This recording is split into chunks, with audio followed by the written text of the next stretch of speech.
¿Cómo andan, gente de la Cátedra Libertaria? Qué gusto poder saludarlos, un placer reencontrarnos nuevamente para otra clase, en esta oportunidad para encarar el análisis del orden 5 acción externa. Pero previo a adentrarnos de lleno a la clase, quiero agradecer enormemente a todos los que continuamente se están suscribiendo al canal. Lo mismo, por supuesto, para los que hacen comentarios, haciendo que cada vez más la cátedra se asemeje a una situación real dentro del aula. Por esto mismo les repito, hagan uso de la herramienta de los comentarios para dejar lo que quieran, desde críticas, propuestas para una nueva clase o si queda alguna duda de las clases que vamos dando.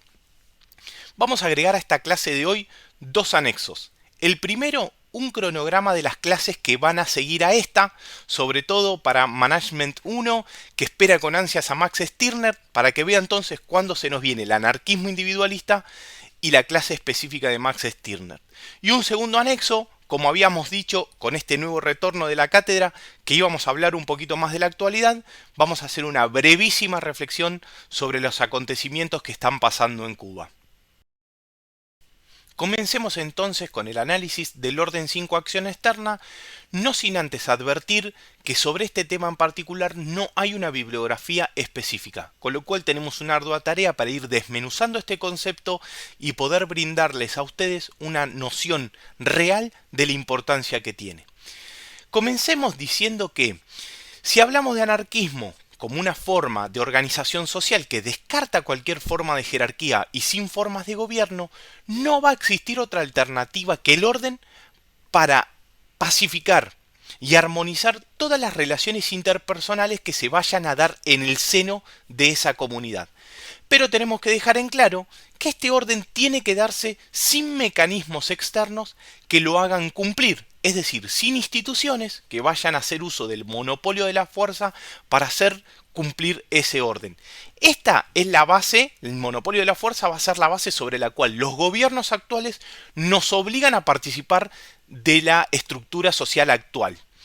Entonces, este concepto del orden 5 acción externa va a trascender lo teórico para revestir el aspecto práctico más importante del anarquismo. Esto es, el aspecto práctico más importante para que una sociedad pueda funcionar sin formas de jerarquía ni formas de gobierno. Vayamos dejando en claro algunas cuestiones. El orden 5 acción externa se va a convertir en el principio operativo más importante de cualquier comunidad que adopte las características del anarquismo. Y acá estoy dejando en pantalla el autogobierno, que en definitiva van a ser dos caras de la misma moneda, dos conceptos que se van a retroalimentar mutuamente, es decir, que ninguno de los dos va a poder existir sin su correlato con el otro. Quiero decir con esto que una sociedad que pretenda ordenarse sin necesidad de instituciones que utilicen el monopolio de la fuerza para llegar a ese orden, es necesario que quienes participen en esa comunidad tengan bien en claro y bien definido el autogobierno. Por ende, como ya lo dijimos anteriormente, tanto autogobierno como orden 5 acción externa van a pacificar las relaciones interpersonales en el seno de esa comunidad, y acá estoy poniendo que es la cultura de la sociedad anarquista, así como la vestimenta, el idioma es parte de la cultura de un determinado lugar. El autogobierno y por ende el orden 5 acción externa van a formar parte de la cultura de esa comunidad. La última parte de la filmina me interesa resaltarla, esto de el equilibrio entre la libertad absoluta y el respeto ilimitado, porque básicamente estaría encerrando de qué manera esa comunidad que adopte los principios anarquistas puede llegar al orden sin necesidad de una coacción externa.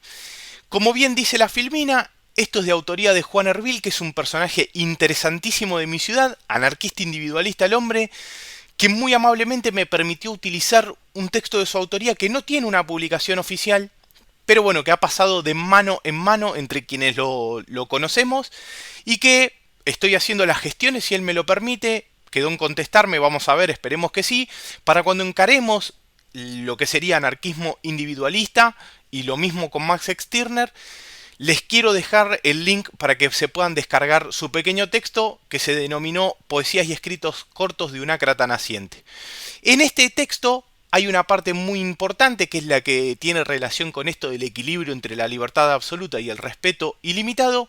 Hace una ecuación que vamos a ver en unas filminas más adelante, donde de manera teórica va a resolver el dilema de la preeminencia de lo individual sobre lo colectivo o viceversa de lo colectivo sobre lo individual. Ya lo vamos a ver en unas filminas más adelante. Y a partir de lo dicho por Juan Ervil, nos queda la inquietud de cómo son esas relaciones dentro de esa comunidad anarquista, lo que nos permite ingresar a examinar una de las herramientas mediante las cuales se llega al orden 5 acción externa. Más allá del aspecto netamente teórico, el orden 5 acción externa como principio operativo se va a valer de distintos acuerdos. Juan Ervil va a preferir llamarlos lazos de libre acuerdo para diferenciarlos del contrato social. Entonces estos acuerdos van a existir a partir de la iniciativa y voluntad de las partes, por lo cual, por esa razón de la voluntad, se van a convertir en moralmente obligatorios y no forzados al cumplimiento por el aparato represivo como lo es el contrato social. Recuerden también todas las críticas que ya venía haciendo Godwin al contrato social. Y como decía Proudhon, la sociedad nunca va a ser perfecta y para mantener estables esas relaciones y pacíficas y mantener cierta justicia ante cualquier incumplimiento o fracaso de ese lazo de libre acuerdo, nosotros no podemos descartar la sanción. Sí vamos a descartar la sanción de manera represiva. ¿Cómo va a ser la sanción? La posibilidad de romper y disolver ese acuerdo en cualquier momento. Esta es la manera de acceder a la sanción. De esto nos van a surgir dos interrogantes importantes que me encantaría leerlos a ustedes en los comentarios y saber su opinión de estas dos cuestiones. Una determinada comunidad que a través del libre acuerdo logre determinadas condiciones de convivencia, ¿puede crear un organismo para hacer cumplir dichos acuerdos? Y en ese caso, ¿no se estaría convirtiendo en una especie de monopolio de la fuerza?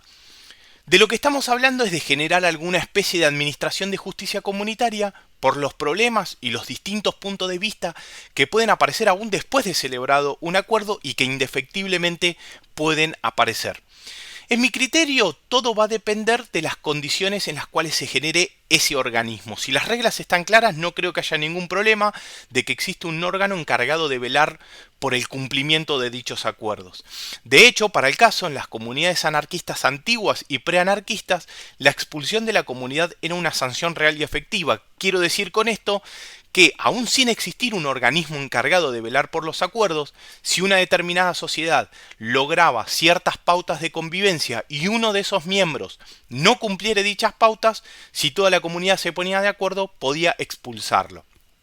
Lo que podemos ir viendo es que cada comunidad, por usufructo de la libre asociación, va a poder autodeterminarse. Recuerden lo que decía Proudhon en la clase anterior del constante cambio de las sociedades y de brindarle a cada comunidad la posibilidad de ensayar alternativas en todos los aspectos. En este caso, la administración de justicia, pero lo mismo podría ser aplicable para la faceta económica. Algo que tiene que quedar bien en claro. Aquel que no esté de acuerdo en las condiciones, valga la redundancia, del libre acuerdo o de esos lazos de libre acuerdo, puede retirarse de la asociación en cualquier momento. Quiero decir que siempre tiene que quedar a salvo el derecho de secesión. Obviamente tal vez va a resultar más complejo solucionar un tema de índole económico como puede ser, por ejemplo, una deuda de dinero. Pero a tener en cuenta, estos acuerdos siempre van a ser sinalagmáticos, es decir, que va a haber equivalencia entre los derechos y las obligaciones de todas las partes que decidan acordar.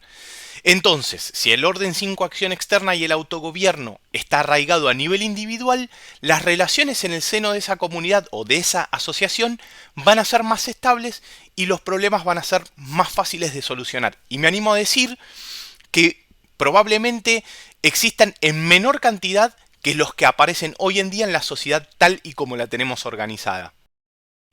Tenemos que destacar que el orden 5 acción externa es por sobre todas las cosas una característica individual.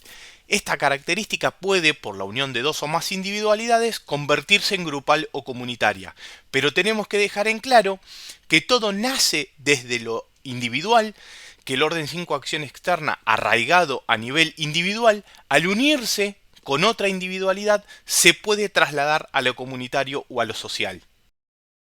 Y acá la cosa se empieza a poner interesante y un poquito rebuscado, así que vamos a ir pasito a pasito para poder entender bien esto de la ecuación de la organización social anarquista de Juan Ervil, más allá de que entrelacemos un poquito dos temas, porque se va a ir metiendo el anarquismo individualista, pero tiene estrecha relación con el tema que estamos tratando hoy. Como decíamos, esto de que el orden 5 acción externa es individual, pero que al conjugarse un acuerdo donde van a coexistir dos individualidades, ese orden 5 acción externa se va a convertir en comunitario. Por lo tanto, nos va a surgir la inquietud de cómo han de compensarse ambas esferas, la individual y la colectiva, o dejo la consulta planteada para leerlos en los comentarios. ¿Ambas son incompatibles? Como una solución a este dilema, aparece la ecuación de las relaciones interpersonales de Juan Ervil. También tenemos que tener en cuenta aquello que decía Proudhon en la clase anterior sobre que la anarquía era el equilibrio. Juan Ervil le da una vueltita de rosca más y va a decir que ese equilibrio va a estar dado entre la compensación entre la libertad absoluta y el respeto mutuo ilimitado. Pasemos acá a ir desmenuzando esa ecuación y todas las conclusiones a las que va llegando.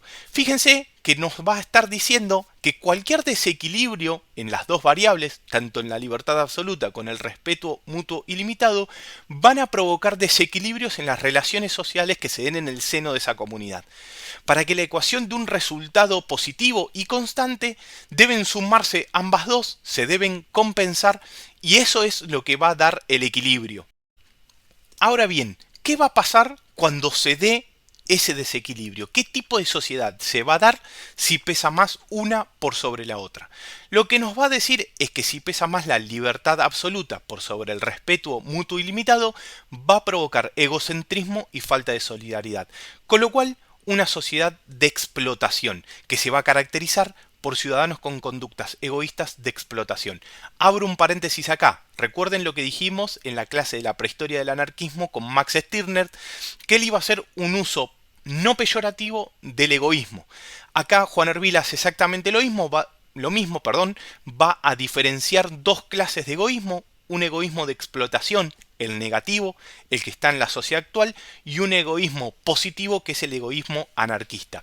En la nota al pie de página va a aclarar que es enriquecedor analizar esta ecuación desde una perspectiva anarquista individualista. Ojalá me permita subirlo, brindarles el link para que ustedes descarguen el libro y lo puedan leer por sus propios medios. Ahora bien, ¿qué va a pasar si hay un mayor grado de respeto mutuo ilimitado por sobre la libertad absoluta? Esto va a generar un alto grado de sumisión, lo que va a predisponer a una sociedad inhibida con un gran alto grado de probabilidad de ser dominada. Se va a caracterizar por ciudadanos susceptibles de ser controlados, y acá algo interesantísimo: estos ciudadanos no van a tener poder de crítica y van a tener un elevado grado de aceptación de las decisiones comunitarias que van a dejar en manos de terceros intermediarios. A la conclusión a la que se va a llegar es que, existiendo cualquiera de estos desequilibrios, el resultado va a ser uno solo: la generación de una sociedad dominada. Lo que podemos ver entonces es que esta ecuación va a ser un intento por superar a todas las corrientes libertarias, mejor dicho, por encontrar un punto en común entre todas estas corrientes libertarias a partir de definir cómo tendría que ser la conducta individual en el seno de esa comuna o de esa sociedad anarquista. Voy a intentar ser lo más textual posible a la misma definición que da Juan sobre esta ecuación en su texto, y va a decir que es el eje funcional de la conducta individual anarquista, independientemente de la forma de organización libertaria, ya sea económica o política, que la comunidad escoja para autodeterminarse. Todo lo dicho hasta acá nos va a permitir ir definiendo al orden 5 acción externa como la constante emocional y actitudinal de los miembros de esa comunidad, que va a posibilitar el funcionamiento de la sociedad sin jerarquía y sin instituciones que hagan valer los acuerdos que venimos mencionando. Y como sabemos que de lo que estamos hablando es del funcionamiento de la sociedad bajo parámetros anarquistas, va a resultar necesario distinguir entre dos teorías. En realidad va a ser necesario explicar bien estas dos teorías para que una vaya a superar a la otra. Hay entonces que distinguir entre la teoría del caos y la teoría de la anarquía. La teoría del caos es la que muestran hipotéticamente los gobiernos actuales y los defensores de la democracia representativa. Y nos van a decir que sin normas ni instituciones que hagan uso del monopolio de la fuerza, todo va a ser un caos y que la muerte va a ser la realidad cotidiana del día a día.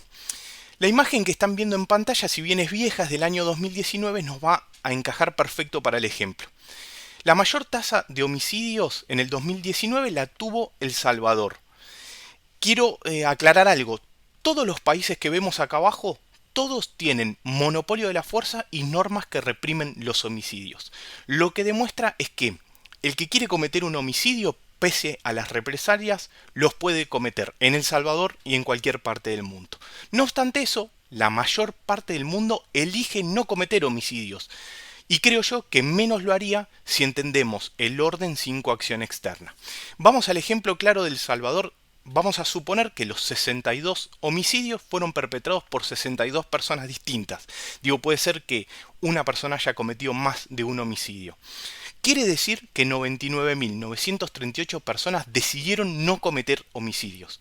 Por lo tanto, sin normas ni instituciones, amén de que pueda ser posible un aumento de la criminalidad siempre que nos encontremos dentro de la teoría del caos, ahora vamos a entender bien por qué digo esto, dudo que todos salgamos a cometer homicidios por todos lados. Al menos yo no tengo ninguna intención de salir a cometer crímenes por todos lados. Y como cae de Maduro, por el absoluto contrario está la teoría de la anarquía, que es desterrar el monopolio de la fuerza ejercido por medio de terceros representantes. Acá como primer medida, el monopolio de la fuerza retorna a la individualidad y a lo sumo va a ser trasladada a la sociedad libremente constituida. Desaparecen los políticos profesionales y va a quedar libre el camino para que las sociedades se ordenen de manera autogestionada, brindándose los mecanismos o las herramientas que mejor se adecúen a sus intereses. Eso que veníamos hablando de las clases anteriores, que quede a salvo el ensayo y el error. Por lo tanto, entonces, o vivimos en el caos, situación que es posible, o enseñamos a vivir, en el caso de que colapse la sociedad tal y como la conocemos, en un mundo donde desaparezca el monopolio de la fuerza y todo se vaya a equilibrar a través del orden sin coacción externa.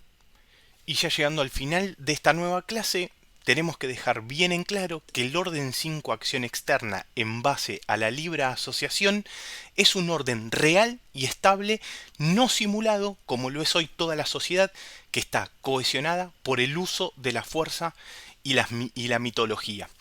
Entonces, que el orden sin coacción externa empiece por nosotros aún en este contexto de jerarquía, de autoridad y de falta de libertad para buscar la autogestión y la autonomía. Por último y antes de despedirnos, va a ser imposible no mencionar los acontecimientos que se están sucediendo en Cuba, sobre todo por algo tan importante para la historia del anarquismo, que es, creo yo, quienes más han estado advirtiendo los graves defectos de la dictadura del proletariado. Como primer medida, el repudio absoluto a la dictadura y a la represión que está soportando el pueblo cubano.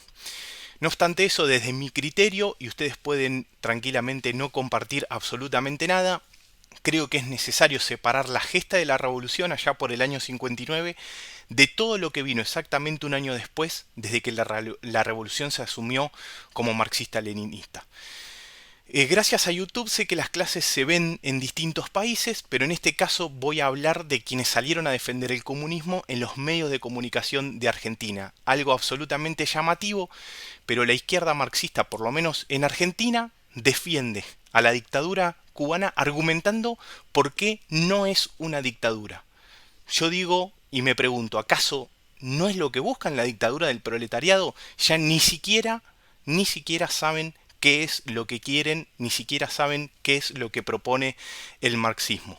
Obviamente la absorción de la individualidad por parte del Partido Comunista Cubano llegó a un límite que es intolerable. Sin importar qué pase, caiga o no el régimen, se está notando un cambio a nivel global que tiende a la búsqueda de la libertad, no en un sentido romántico, sino en el que entiende a la libertad como la verdadera posibilidad de autorrealizarse. Es decir, conseguir eso que uno desea, por el propio ejercicio cognitivo y con la ayuda, por supuesto, de aquellos que, después de decidirlo voluntariamente, decidimos aunar fuerzas. Que la gente de Cuba logre su libertad para autorrealizarse. Un gran saludo, nos encontramos en la próxima clase.